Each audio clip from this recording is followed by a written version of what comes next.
But when you're running your company, that's a different skill set than the skill set of the part you may have been passionate about to begin with. And certainly as you grow a business and start having employees, then the skill set starts to become about leadership and management. And that is a drastically different skill set than being the guy who can frame the tightest corner. Welcome to Builders, Budgets, and Beers. I'm Reece Barnes, and I started this podcast to have real conversations about money in the building industry, the wins, the mistakes, and everything in between. I believe builders deserve to feel confident about their finances, and that starts by hearing from others who've been through it too. This industry can be slow to change, but the right stories and the right tools can make profitability feel possible. Let's get into it.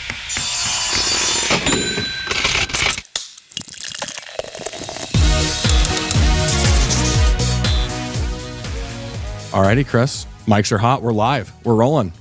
Thanks so much for jumping on Builders, Budgets, and Beers, sir. Happy to be here, Reece. Yeah. Okay, cool. Well, let's just dive into it here, Chris. As we do and we open up, I think it's always important for the audience to hear a little about the guest. So go ahead. I'm always fascinated to hear how, our guests got into construction, kind of the journey that they took. Maybe even like what's really exciting to you these days and what excites you about construction. But just some of the basics. Get the audience a little bit of an understanding of who they're listening to today. Yeah. So my construction journey started when I got out of college. So I went to school and got a business degree from UNC Chapel Hill, and went into business. Yeah, exactly. Go Tar Heels. Went into the construction business. Joined my brother. My brother was the hands-on guy, and I was the business guy. But we, coming out of school, didn't have any capital. So the way we decided to build capital was we actually started framing houses for another builder. So we started off as subcontractors. So it was just the two of us, and we were laborers, and we were out there bidding framing jobs and working as fast, efficient, and long hours as possible in order to make as much money or get the jobs done as quickly as we could to get on to the next house to frame. And we did that for the first probably 2 years in order to raise capital. And then from that, we're able to get enough money to build a spec house, get a loan and use that money as a down payment. Built that spec house, sold that, and then just continued to evolve and grow the business to now fast forward. I've been in business for 29 years.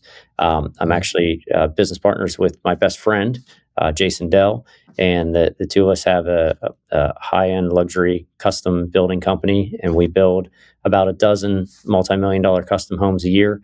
We also do probably another 10 to 15 renovation projects a year, and those renovation projects range from a couple $100,000 to a couple million. Totally. Did I see that you correct me if I'm wrong, but you have a background in real estate, or rather that came a part of it in your journey, and you guys do commercial, is that right?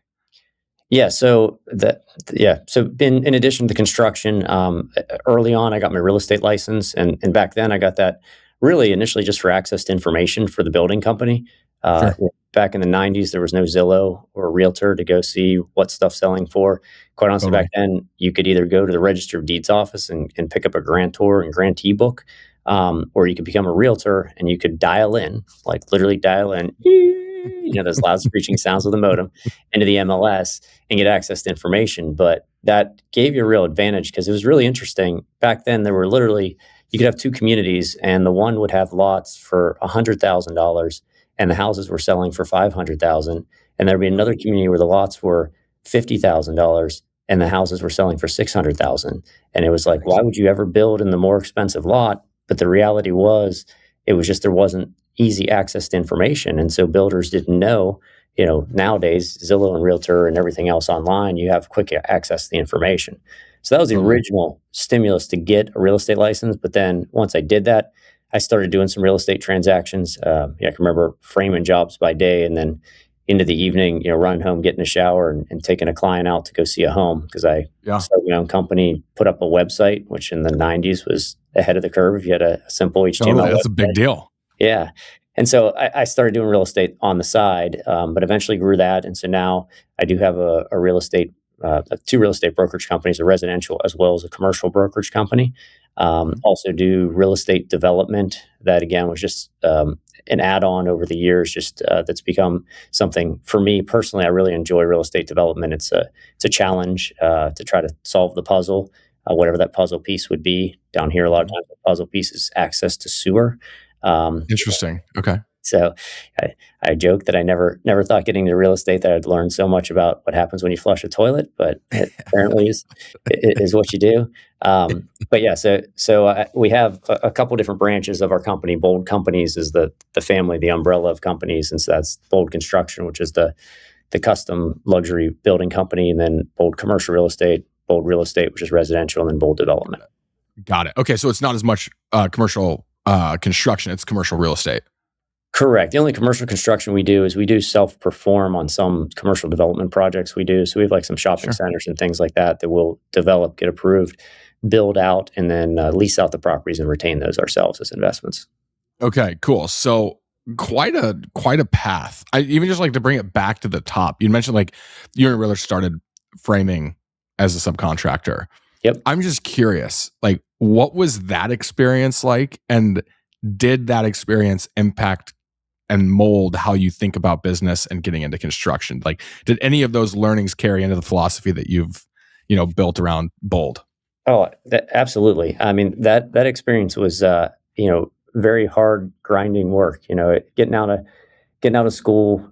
You have a college degree, and other guys are, going to work on Wall Street and things like Yeah. that. And I'm going out choosing to go, sweat in the Carolina summers and work from sun up to sundown, doing really hard physical manual labor. But I was just focused on we needed capital, and that was our plan that we came up with how to get capital. Yeah.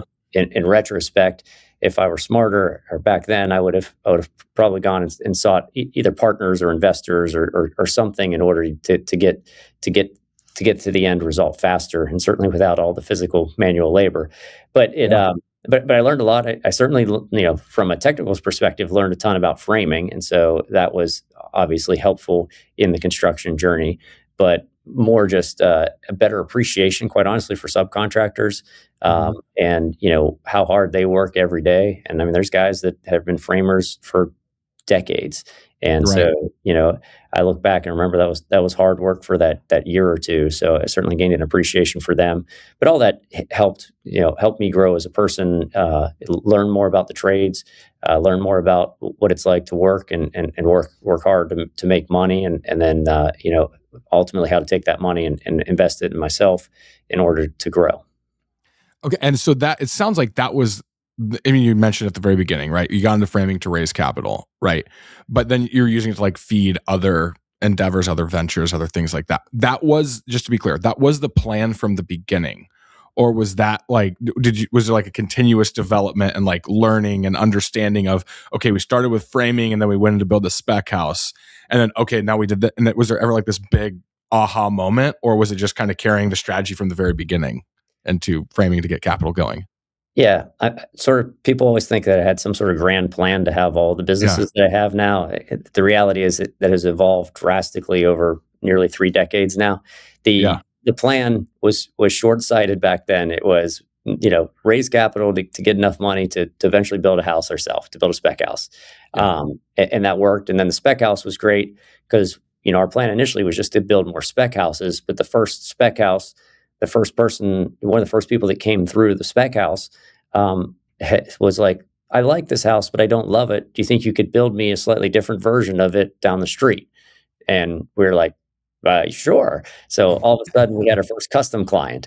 And so, that wasn't the plan, but it's what happened. As far as the other businesses, like I said, I did open the real estate company relatively early. And again, that was more for the information for the construction company, but ended up growing on its own and just created more opportunities. Bought another firm that helped us grow even faster along the way. And then the other things just naturally became offshoots or evolutions from growing the businesses. Just over time, Totally. recognizing like, hey, if we can control some of the lot inventory, and create some communities and pocket communities that our clients can build in, that would help the construction company, and we could also make money on the development side. So that's what got into the development. And then the commercial real estate, that was about spotting opportunities and taking advantage of the market, kind of like I did on the residential side, 20 years before. Just being on the inside and having access to information and deals and things like that was beneficial on the commercial side for us retaining and investing in real estate properties. Totally. It's it's really hard to win from the sidelines. You guys were in the game, you saw opportunity, you took advantage of them. I love it. Okay, we'll dig into this more. But I've been starting to ask this question on the podcast to guests. And we can, dig into this as deep as we want to go. But the question is, in your opinion, from your perspective, what is the one conversation that you think needs to be had that isn't being had enough in construction? That's a great question. I think the so many people, just like my story, I started off in being a trade. Now that wasn't really my end goal, Yeah. but so many people get into construction because they have a passion for construction. And so, depending on what you're talking about, a builder, or if you're talking about even a subcontractor, Mhm. chances are they started in that trade because they love that trade. And there's a lot of builders out there that, used to be framers and things like Mhm. that. And they're passionate about construction. And that's wonderful, but that doesn't necessarily make you successful in the business side. Right. And what really makes or breaks the difference is, it's the difference. The artist, the artist is the guy that likes hammering the nails, and the guy who can, assemble the best cabinets or whatever his skill set is, and ultimately he makes his way up into running his own company. But when you're running your company, that's a different skill set than the skill set of the part you may have been passionate about to begin with. And the skill set is running a business, and certainly as you grow a business and start having employees, then the skill set starts to become about leadership and management. And Totally. that is a drastically different skill set than being the guy who can, frame the tightest corner, um, type skill to be successful in the long term. And so, I see that with our competition. I see that with our vendors and subcontractors as they grow and evolve over time. The Mhm. ones that are successful and the ones that continue to do well are the ones that are able to grow and move into and understand that role as a business person and a leader. Totally. Okay, so I guess you mentioned success. Whether I'm the finished carpenter, the trim carpenter, right, or I'm the CEO of a $30 million construction company, right? What do you think, or how would you explain this to people that are either they think they want to go to being the business owner, the more the savvy, like build a successful business, but they just really love the trade? Like, what would you caution them, or what would you explain to them before they embark on from going like trade, love the passion, true artist, to now we're becoming an artist of building a business, right? What would you caution them? What would you talk to them about? Well, I mean, I think first of all, what's great about the artist who does become the business owner is they have the most important thing to begin with, which is what you said in your description there, is they have the passion for the business. Right. And I'm a big proponent of that you should do something you're passionate about. I talk to high school kids a lot, and that's the number one piece of advice I give them is, I find too many people are considering they're choosing their career based on where they think they're going to make the most money. And Right. I tell them, start with something you're passionate about, and then figure out how to use that passion to fuel making the money and your other goals you have in your career. But Yep. we all spend way too much time working every day. If you look at your calendar this past week, you probably worked 40, maybe you worked 50 hours or whatever it Yeah. is. You probably slept about the same amount of time, and other than that, there's nothing else you spend as much time doing as you did at work. So, first Right. and foremost, my first piece of advice is do what you said, which is find something you're passionate about. But then what your actual question was on the flip side of that is how do you transition from that passion of that skill set in order to be successful on the business side? And that, I think certainly has a lot to do with finding the right mentors, and Mhm. find the right playbook. You don't have to rewrite or come up with an original plan. I think that's, looking back, that's a big mistake that I made. Is I thought I had to sort of reinvent the wheel.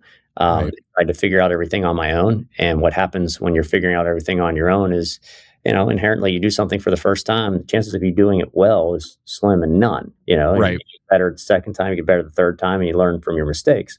And so I grew a lot from learning from my mistakes. I think I could have learned a lot faster if I had asked others for advice, and or even potentially worked somewhere else and sort of learn from the best before I went off on my own. Mhm.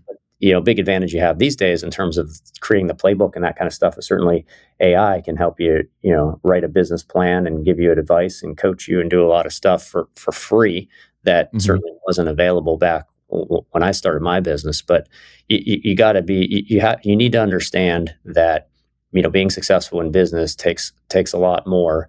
And the biggest piece on if you're going to grow a business beyond just you is certainly learning how to lead lead others, and how to manage people and get the most out of them and help them be successful and help them grow and achieve, and which will help you and your company grow and achieve.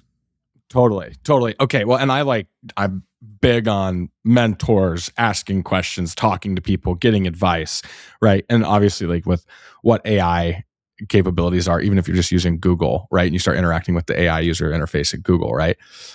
You can learn a lot. But what's your general take, or maybe like what are some of the lessons that you think contractors or business owners for that matter have to experience on their own, instead of just like asking, getting the answers? And I'll preface this even further, or rather provide more context, is like, if it were so easy and there was like a playbook, right? Like building a business wouldn't be hard, right? And it was like people have had problems, especially in construction companies, So it's like you could hear the biggest war story ever and like talk about the scars, and someone's going to turn around and starting their own business and do the same exact thing.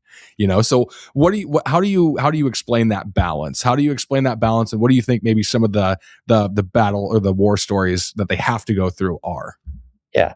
I mean, you're absolutely correct that, as much as you can use AI and other resources these days to learn more and help you get ahead, there is zero chance you're getting through unscathed, right? You're you're Right. you're you're going into battle, and there's going to be landmines that, that simply, no matter how hard you look and you think you're looking in the right direction, you're gonna step on. Um, Totally. and so, that's life. That's growing and getting better, but it's making sure that you have the right attitude, the right mindset. I think is the most important thing. That when you do encounter those landmines, you're learning from it, so you don't encounter it again. I'm big on, I make mistakes all the time, but man, if I make the same mistake twice, I get mad at myself, because it's like there's no excuse for that. But we all make mistakes the first time, and that's what we talk about a lot with our team is, hey, our team, we have about 15 or so people on our team, and we have over something like 300 years of collective experience in construction. Love And so that. it's like Yeah. that's our advantage. And we need to, anytime you're doing something, if you're doing it for the first time, I guarantee there's somebody else in the building who's done it before. Right. So talk to them, communicate, ask, so that you don't have to make the mistake. Or if you do make a mistake, it's a smaller mistake, of Right. doing it the first time, leverage their experience and expertise in order to get better. So that you understand what the right way is, or to get to the outcome you desire. But I mean, as business owners, I think the biggest challenges, or the biggest things you have to truly experience is always goes back to managing people, and just the interactions of how it is to manage people, because it is, that does not follow a specific playbook as much as you want it to. The other person is going to, it is another person, and they're going to be able to do what they want to do, and you need to help guide them to be successful, and follow the direction you're setting. But you also want them to be independent and creative and helpful, and you want the 1 and 1 to equal 3 type of scenario. But that takes a lot of work, and I don't, certainly you can go to trainings and things like that, but a lot of that is that's just from experience, quite honestly. It's just like years of being committed to becoming a better manager. Yep, Have absolutely. you? I released a podcast last week similarly on this. It was essentially like, how do you connect, vision to numbers, right? Mhm. It's like usually like vision is leadership, right? Numbers is execution, right? Outputs.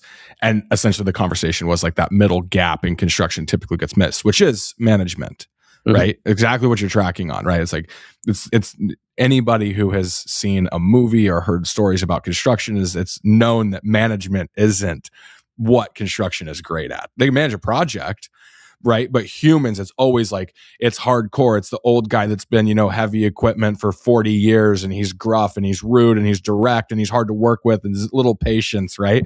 All those different things. Granted, this could be a guy that's driving, like a bulldozer, and he has zero interest in managing people. That's just how they operate. Right. But my question with all this is like, what are some of the examples, maybe early in your journey, or maybe like aha moments, epiphanies that you had as you were building that management muscle that really stood out to you? What were some of the wins, the losses, maybe some things that you could maybe advise the listeners to consider when they are building that management muscle? Yeah. I mean, there's tons of lessons I've learned, and, yeah, and of course, many mistakes I've made over the years. I think the management, the first and foremost, the most important thing is hiring the right people, mm-hmm. and knowing what that means. I can tell you early on, when we'd have to fill a position, we'd put out there and we'd do interviews, and we were kind of like, well, we need to fill this position. So if we interviewed 5 people, we'd go, okay, which one of these 5 people was the best person of the 5? Okay, great. And we would hire that person because we needed somebody to fill the seat. Well, that person wasn't necessarily the ideal person. They were the best of the 5 candidates we got in a 2-week window. Right. And so that bit us in the butt on more than one occasion. And then we realized, that's probably not the way we should be hiring. And so as terrible as that sounds, but that was the reality of the way we were doing it back then. Yeah. But then we learned, now we take our time to fill a seat, and, we map out what we're looking for in the person. And, a lot of what we're looking for is personality in terms of like mindset and attitude. We certainly ideally want somebody who also has, as much experience as we're seeking, and direct experience and things like that. But if the person has a growth mindset and and the right attitude and has some experience, we can help them get the rest of the experience. What I can't do is retrain their mindset to be right. a positive one, and be one that fits well with our culture. So, our culture is very important, of who we are as a team, and what we do and how we represent ourselves as a company. Because I want anybody that talks to anybody in our company to be like, hey, I talked to Liz on your team, and she's sharp as can be. Totally. Everybody you have at Bold is fantastic, right? Yeah. Which Liz is extremely sharp. For the listeners out there, Liz Carpenter-Bear, she's fantastic. Anyways, keep going. Yeah. So I think that's that's one particular lesson of how to grow that management muscle, as you called it. I mean, I think the other thing to understand as a leader is you have to let go of the vine a little bit, and you have to recognize, empower your people to be as successful as possible. Give them that vision, give them the direction, and then give them some leeway to succeed on their own. When I first started hiring, first couple people I hired, I remember, I would be just frustrated all the time because they didn't do things exactly the way I would do things. Totally. Well, now with 15 employees, the chances of all 15 of them doing exactly what I want them to be doing right now is 0. And so you kind of got to let that go and realize, they're going to do some stuff, and they're going to make some mistakes. But the flip side of that, though, is also we have very much changed and evolved over the years from input from those people, and they have great ideas. Liz is an example who we were talking about before we got on the air, and just mentioned. Yeah. She has tons of great ideas, and she'll be the first to tell you that, we've incorporated many of those. There's also been other ideas where we said, Liz, we're not incorporating this, and here's why, and she respects that. But at the same time, she knows the door is always open to come with new ideas, because we certainly recognize one of the ways we're better is through our team and their ideas.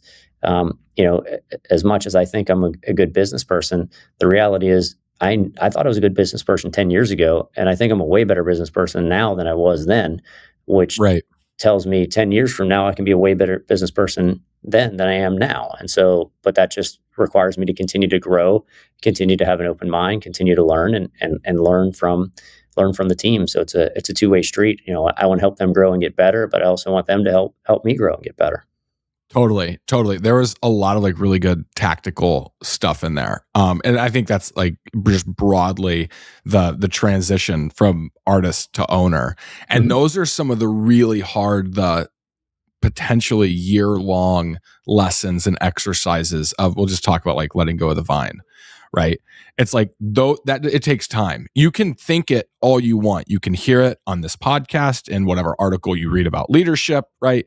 And it really is like almost this point of, I'm wasting my time and I'm hurting the relationship and I'm setting the wrong expectation within the business. Like at that point, you're just like, okay, it's been 18 months. I've gone through 3 hires, right? It's crazy for me to think that they're going to be absolutely dialed on this step by step by step. And then you start to let go and you're like, okay, well, the job's still getting done to the level that we want it done at. Maybe I don't need to be as hardcore about making people exactly the same. It's not about that. Right. And it's that balance of being willing to let go of the vine is sort of the first part. And then, but then the second part is having some parameters in there, some systems and processes that make sure that they're not going, too far outside the parameters of where we need to go, that they're not going off the rails and, wrecking unnecessarily, so that Totally. it's okay if I can go this way and get there and you go this way and we both get to the same end result. That's great. But what we don't want to do is I think we're going this way and you're going that way and driving off a cliff. Totally. So you got to that there needs to be the systems and processes are sort of kind of the glue that holds that together. But there is definitely, I think the first step in that evolution is being willing to let go of the vine, letting them have, letting your employees have some leeway, letting them also give feedback on the parameters, and being a part of that and helping set up those systems so you can have success. Totally. Totally. I love it. This is kind of, it's definitely so relevant, but it's kind of going back to the initial answer of, like the transition from, being an artist to an owner. Do you think anyone can go from being an artist to an owner? Or do you think that there are skills, potentially traits that people have that are going to make them better owners than others? I mean, I think the most important trait that's going to help you be successful as an owner is going to be your leadership, right? And so how well you can lead others and help them grow and give them the independence to grow. But I think that whole that coaching leading mindset is is key. And even if you're running if you're an HVAC contractor and you're hiring a couple technicians to work for you, you can know how to fix an HVAC better than anybody out there, but you're never really going to truly grow as a business until you start hiring other people. And then when you hire those other people, it's how do you lead them? How do you show them, teach them what you know, and leverage your experience, but also help grow the business? And that's the way over time you're gonna to grow and be more successful as a business, as an operation, as opposed to just being the guy who's fixing HVAC 24/7. Totally, totally. Well, and I think, like, frankly, like the reason I asked that question is because construction is like is a classic example of this, right? It's like nearly every construction company that started was, to your earlier point, started by someone who loved the trade, Mhm. right? They loved it. They might have been working for someone, right? They might have been a project manager. They might have been working at a tile subcontractor, right? And they have this moment where they're like, "Why am I making what I'm making when I could go out and start my own thing and I could make more?" Usually it's that money part is a part Mhm. of it. You talked about that a little bit with passion. Yep. But the reason I asked, like, do you think anyone can do it is because I think there's a lot of heartbreak and Mhm. stress and hardship that Yeah. comes with people that are just like, I think I can go from artist to owner and I'm just going to start by building a business. Again, do you think anyone can do that? Or would you caution them or ask them questions on like, hey, like before you do this, you take this risk, like think about it a little bit more broadly, right? Like, I'm Yeah. not saying you shouldn't start a business, but this is what you should consider. What would you tell them? I mean, I like, as I said earlier, I talk to young people a lot, and I encourage them to start a business. I think it's fantastic. I also recognize that it is not for everybody. There are Right. many more people in this world that don't own their own business than do, and it's because they it's not right for everybody. I mean, when you own a business, there are certainly there are certainly plenty of rewards and plenty of reasons that it's rewarding and why I enjoy it. But the flip side of that is there's a lot of risk. There's a lot of pressure. There's a lot of stress. I mean, the reality is, across my companies, I have about 50 employees. Yeah. So those 50 people, their paychecks depend on decisions I make every day. Mhm. Um, you know, I enjoy that. I thrive in that environment, but I certainly recognize that many other people don't like that. They don't have the same tolerance for risk that I do, and Mhm. so I see the reward and the rewarding side of like, hey, this is great that all these things that these people are able to do and provide for their families and all that. All that I take a little bit of credit of being a part of that, right, and Of pride course. of helping them. But, they certainly earn everything that they do, but it makes you feel good, or like it makes me feel good that they're able to do that, in working for my companies. But there is certainly a lot of risk with that, and if the companies go south, that falls on me. Totally. They can quickly go and get a job somewhere else, versus, it could bankrupt me and my family and all that, so that, and even, we mentioned earlier about, lessons learned, and sometimes you got to learn them the hard way. I'll give you a specific example of lesson I learned, that, hopefully nobody else has to learn, but, I never thought, that prices could go up 35% in an 18-month period of time like they did during COVID. That was unfathomable. It never happened in the history of anything. So how was Right. it possibly? So we're a fixed price builder. So that meant we were locking in contracts at a price.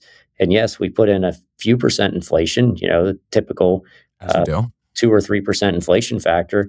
But then when we're getting done with those jobs and they're all of a sudden 35% higher, well, guess what? We're not we're not making any money on those jobs. We're actually losing money on those jobs. And Totally. so that was a lesson we learned the hard way. So now we have some provisions in our contracts that allow for, um, you know, a crazy once in a lifetime type adjustments, that we have a mechanism to go back to clients. We haven't had to use it, and I hope we never have to use it. But if there ever is a COVID situation, we would be able to say, "Hey, listen, we need to share some of this pain, Yeah. because we can't stomach it ourselves." But the reality is that's what our contract said. They're fixed price, and we're going to build this house for the price that we said, no matter what. So we weren't going to go back on our word. So we did what our contract said, but it was financially a very difficult thing. But did I sleep well or feel great going through that? No. And so, uh, Totally. but did my employees have to worry about that? No. That wasn't. It didn't really affect them, because same thing. They Right. were going to. I was going to continue to pay them and keep them, because keep the company rolling. So there are definitely advantages and disadvantages, but beyond that, it's more about tolerance for risk and just personality of wanting to lead others and that kind of stuff. Not everybody's cut out to be a business owner, and that's okay. Right. And I can make the case of why it's amazing, and I can also make the case of why it's the downsides of it. So. Totally. Totally. And that's, I think, like, that's perfect, because it generally, like, the summary is you've got to think about starting a business in a bigger lens than I'm great at this and I could make more money. Mhm. Right. It's more of like, what are you actually assuming from a risk standpoint? And of course, like, the money, if you're good, or if things go well, will come. Mhm. Right. But are you going into it with the right intentions? Right. Do you actually want to build a team? And that kind of leads me to my next question here, is like, what's your 5-year vision for Bold? Yeah, so for at Bolt Construction, we want to keep growing. We have the best team we've ever had, and we want to continue to grow the business in order to help give them the opportunity to continue to help us grow and be more successful. So we over the next 5 years, we basically, by 2030, we actually 2032. So next 5 years, we basically want to grow by about another 50%. And Great. so, and that's just, 10%, That's what basically, I was going to call out. Go yeah, ahead. it's yeah, like 10% growth per year is what we're looking at over the next 5 years, is what we're shooting for. And, so we find a growth rate like that in the long term is phenomenal growth. But we're not trying to get giant overnight because when you do that, you end up stumbling along the way. So it's kind of it's it's easier to incrementally continually grow at a consistent rate versus trying to go from here to here. So that's our goal, is to grow that on the revenue side, and then obviously want to be profitable and continue to do. We do a lot of things to support local community, and we want to continue to do those things and continue to be a bigger part of the local fabric. Totally. Well, and the reason I wanted to ask is because I think, especially in construction, there's, obviously the massive top 500 GCs in the country, right? $1 billion organizations, right? Mm-hmm. Most of it is made up of your sub $10 million a year guys, mm-hmm. right? Do you think that's absolutely necessary to follow? And frankly, you guys are doing it smart, a 10% year over year. Or do you think that there's, logic or room to be said of, you don't have to grow. Like, you can stay in your lane. You can be a $5-10 million a year guy and stay there an entire career. Like, absolutely. What's your take on growth versus like staying in your lane and not plateauing? That's totally the wrong word, but just like staying where you are. Yeah. I don't think there's anything wrong with staying where you are. I mean, it's up to, again, what you're looking for, but I mean, there's plenty of well-run smaller companies out there that do great where they are and don't need or want to experience the growth headaches that come with continuing to grow. And if that's where you are and you're financially doing what's provide for your family and makes you happy and gives you good work-life balance, there's no reason you need to continue to grow. And like I said, I want to grow, but my growth rate, again, at 10%, I think over the long term is tremendous compounding and works out. It will be, very, very strong.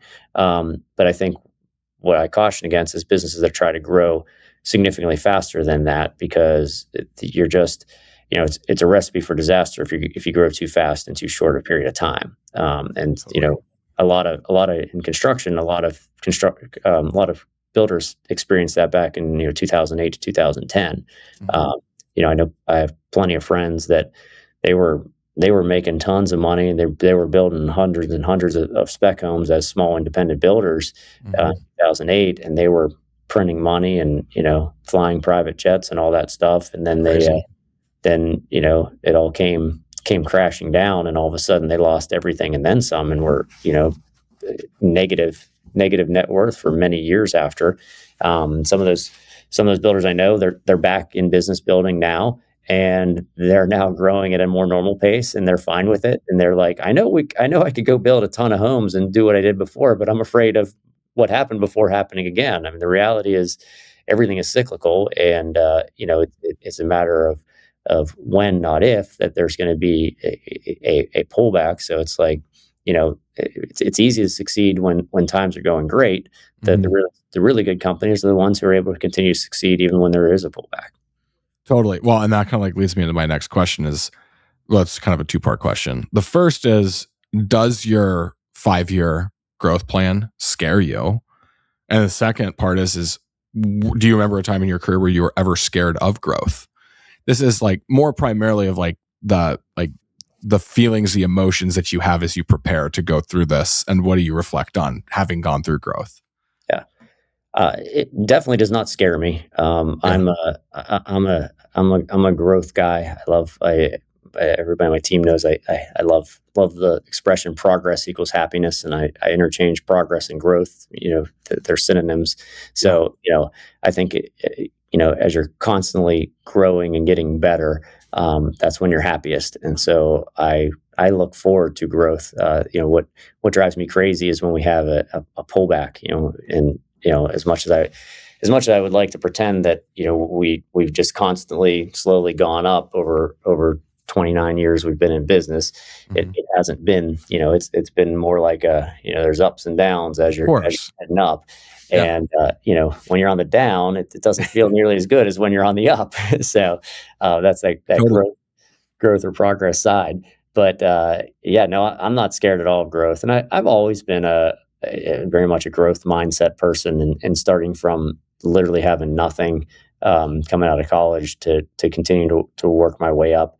But I've always been you know smart, financially smart, or fiscally conservative. Never overextend myself too much.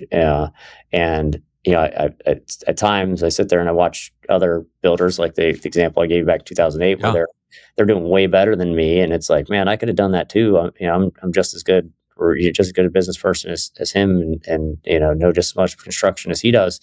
But then when it comes crashing down, you go, okay, well, maybe I was right to keep y- keep the slow and steady wins the race type of strategy. Um, totally, and I always say on risk, the big thing is, and this it goes back to the risk tolerance factor of where you are. Where I am personally, I'm not afraid of risk or growth.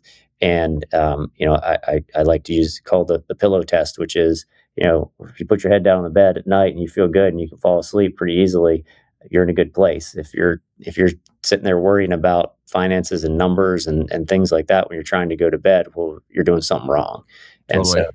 that has to do with being smart and not growing beyond what you're willing to risk, you're willing to tolerate. Totally, totally. Well, and this is a good little segue just to kind of wrap up the episode. But speaking of growth, Mhm. you have a pretty cool little journey going on with a new division of Bold. Tell the audience about what you're doing with you said Bold Growth, right? The bold life. Bold So, Life. Excuse me. Excuse yeah, me. Go ahead. yeah. The bold life. So yeah. So it's coming up on is fall last year. I started writing a newsletter. It's called The Bold Life. You can subscribe at bold-life.com. But it was an outgrowth of speaking to kids and doing things. So we have a foundation that does stuff where we do a bunch of different events and projects in order to support kids. Basically, give local kids the opportunity to learn, grow, and if they have the initiative to be successful in life. And so whether that's providing educational opportunities or helping them just provide them different thoughts, and speaking to them about mindset and about finances and things like that. So from doing that kind of it has evolved to I started writing this newsletter, and the newsletter, started off was more about money, sort of about like thinking about using money in order to fuel the things in your life that really matter. I like to say minor in money, major in life. Yeah, Is the sure. tagline I use for it. And that has just continued to evolve, and it started off as just something sort of as I was doing on the side, but I continue to do that. But it's really opened a lot of doors, and I've gotten so much positive feedback from that, and have been asked to speak to quite a few different groups and things like that. So it's been wonderful from an impact perspective of being able to spread my knowledge and give people insight into what being smart with your money, how you can enhance your life, how you can, fuel the values that truly matter in your life. And so I've really enjoyed that, and it will continue. It's already opening more doors, and will continue to open more doors of opportunity to lead and help others. And that's just I talk about on there the wheel of life is one of the things I'm big on, and it's that Yeah. you have all these different spokes that are important in your life, Mhm. and each of the spokes, your wheel rolls the best when each of those spokes are of equal length.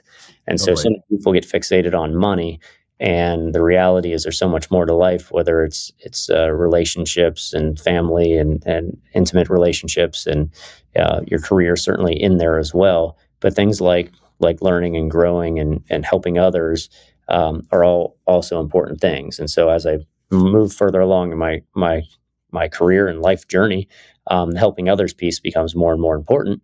And so this was an avenue that I thought would be a good one to share, to share my life lessons and share, how look at things from a different perspective, and really try to spread positive messages about living a fulfilling life and living a life aligned with your values. And it's the feedback I've gotten from readers and things like that's been wonderful. I mean, every week when I send it out, I get all kinds of text messages Yeah. and emails of people like, oh my gosh, this, positive, this impacted me, or this changed my perspective on this, or this was wonderful and made me feel so good, or, you know, all that stuff, although it's doesn't make me any money, but Yeah. Yeah. it checks that fulfillment box, which I'm big on. I'm big on helping others and teaching others and helping others learn from me. So I've really enjoyed that. That's awesome. Again, guys, that is bold-life.com. Yep. Yeah. And I think there's such a huge need for that, Chris, in construction, right? There's so entrepreneur rich, right? It's a really hard business to run and build and grow, participate in, right? And that's for the, sub $50 million a year residential guys. It's just the same as it is for the guys that are doing billions of dollars in revenue. So I think you're doing a great job. I think that's definitely needed in the space. Aside from that, how do people find you, Chris? If they listen to this and they were, compelled to follow or get involved with your newsletter, follow you on Instagram, LinkedIn, whatever, how do they find you? Yeah. So, pretty much other than Bold Life, you can also, I have a personal website, chrisehrenfeld.com. So that CHRISEHRENFELD.com. Or you can go to boldnc.com, which will link you to all my Bold companies.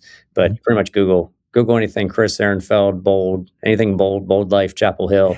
You'll find, there's plenty of websites, plenty of content, plenty of information out there on me. So just if you can remember Bold, Bold and Chapel Hill is probably the easier thing, just so you're not getting Bold somewhere else. But Bold and Chapel Hill, you can find plenty of stuff out there, and certainly find me on Instagram, Facebook, LinkedIn, all those. I'd love to connect with you. I post a lot of my content on LinkedIn, so that's a great way to connect. So if you do want to connect with me, just put a little note that says, "Hey, I heard you on the podcast," and I'd be happy to connect with you. Yeah, that's awesome. That's awesome. Well, Chris, it was an absolute pleasure. This was a fantastic conversation.